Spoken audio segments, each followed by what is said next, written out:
Pemirsa, bagaimana Wakil Menteri Agama Zainud Tauhid menjalankan visi misi Presiden dengan Menteri Agama Fahrul Razi? Koordinasi seperti apa yang akan dilakukan oleh keduanya? Untuk membahasnya telah hadir di studio Wakil Menteri Agama Bapak Zainud Tauhid.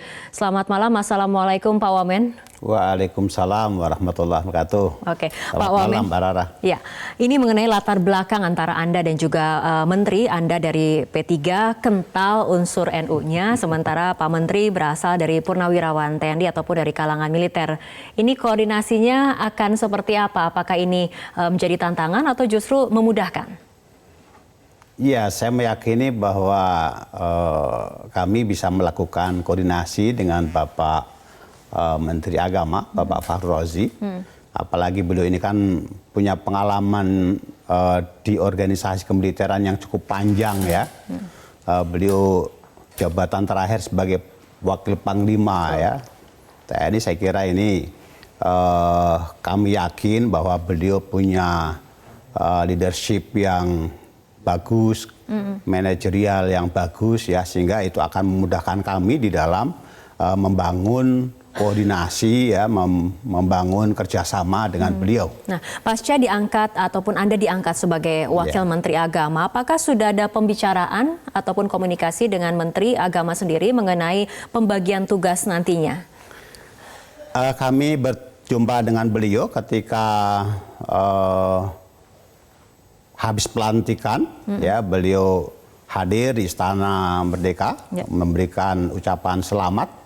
Kemudian beliau juga mengajak kami untuk mampir di kantor Kementerian Agama. Di sana kami duduk, bincang-bincang ringan, ya memang belum membahas secara detail terkait dengan pembagian penugasan ya, terkait dengan menteri dan wakil menteri. Kami lebih berbicara terkait dengan persoalan-persoalan yang harus dilaksanakan dalam waktu dekat. Ya, misalnya kami harus melakukan koordinasi dengan Eselon 1 untuk mendengarkan program-program ya yang dilakukan, yang direncanakan, sehingga kami bisa mengambil satu kebijakan untuk memulai dari yang mana. Termasuk juga saya kira kami harus membaca memori yang sudah diserahkan oleh menteri sebelumnya, sehingga kami bisa mengetahui tugas-tugas di Kementerian Agama yang sudah dilaksanakan dan yang belum dilaksanakan begitu. Mengenai program-program yang nantinya di Kementerian Agama akan lakukan, ini terkait arahan dari Presiden kepada Kementerian Agama yang menekankan agar Kementerian Agama ini mengurus juga masalah radikalisme. Nah, ini bagaimana Anda posisinya sebagai Wamen membantu Menteri Agama mengatasi hal ini ataupun memberikan solusi mengenai hal ini?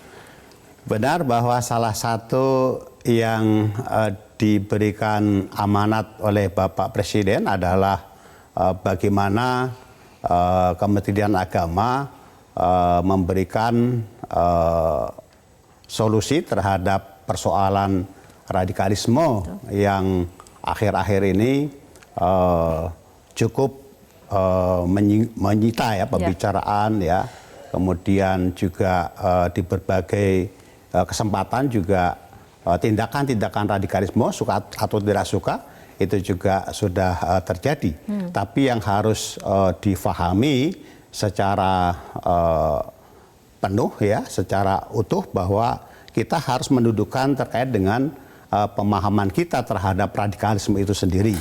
Ya, selama ini memang masih belum ada satu kesepahaman di dalam kita melihat apa sih radikalisme itu. Dari definisinya? Ya. Pertama dari definisi terlebih dahulu, ada kesepakatan terlebih dahulu, batasan-batasannya apa.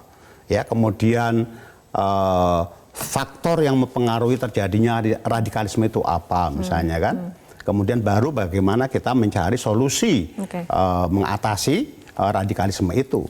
Orang sering mengaitkan bahwa radikalisme itu bersumber dari faham keagamaan. Saya kira itu tidak benar ya. Tidak satu-satunya bahwa sumber radikalisme itu dari faham keagamaan. Oke, Anda tadi mengatakan harus ada kesepakatan radikalisme ini mengenai definisi, batasan, dan juga faktor-faktor pencetus dari radikalisme itu sendiri. Artinya jika ada ataupun harus ada pendekatan, menurut Anda sendiri Pak Wamen, apakah pendekatannya harus sejenis soft approach atau hard approach atau kombinasi antara keduanya?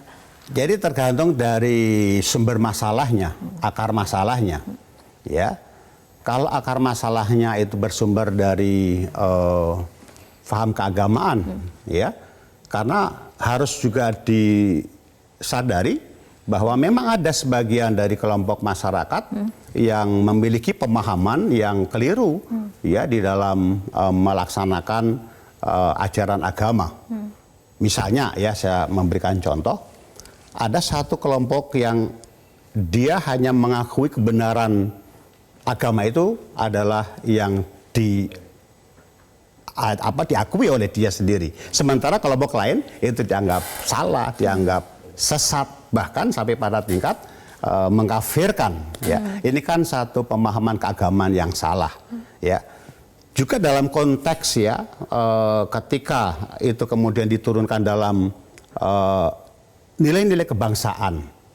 Bangsa Indonesia memiliki kesepakatan terhadap nilai-nilai yang sudah dibangun, ya, dijadikan dasar untuk kita hidup bersama. Nilai Pancasila, nilai-nilai konstitusi kita, Undang-Undang 45, ya, NKRI.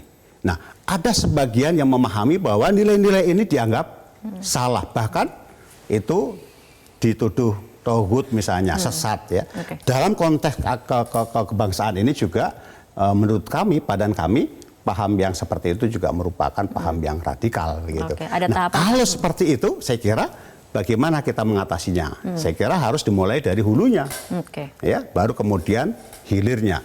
Hulu dari apa misalnya?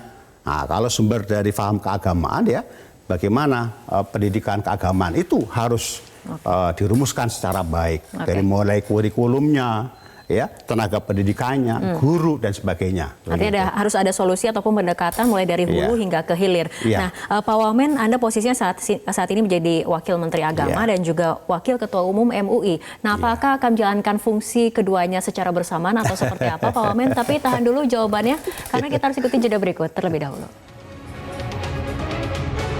Kita akan lanjutkan kembali perbincangan masih bersama Wakil Menteri Agama Bapak Zainud Tauhid. Pak Wamen, mengenai posisi Anda saat ini sebagai Wakil Menteri namun juga sebagai Wakil Ketua Umum MUI, apakah ini artinya Anda akan menjalankan tugas sebagai Wamenak dan juga Waketum MUI secara bersamaan?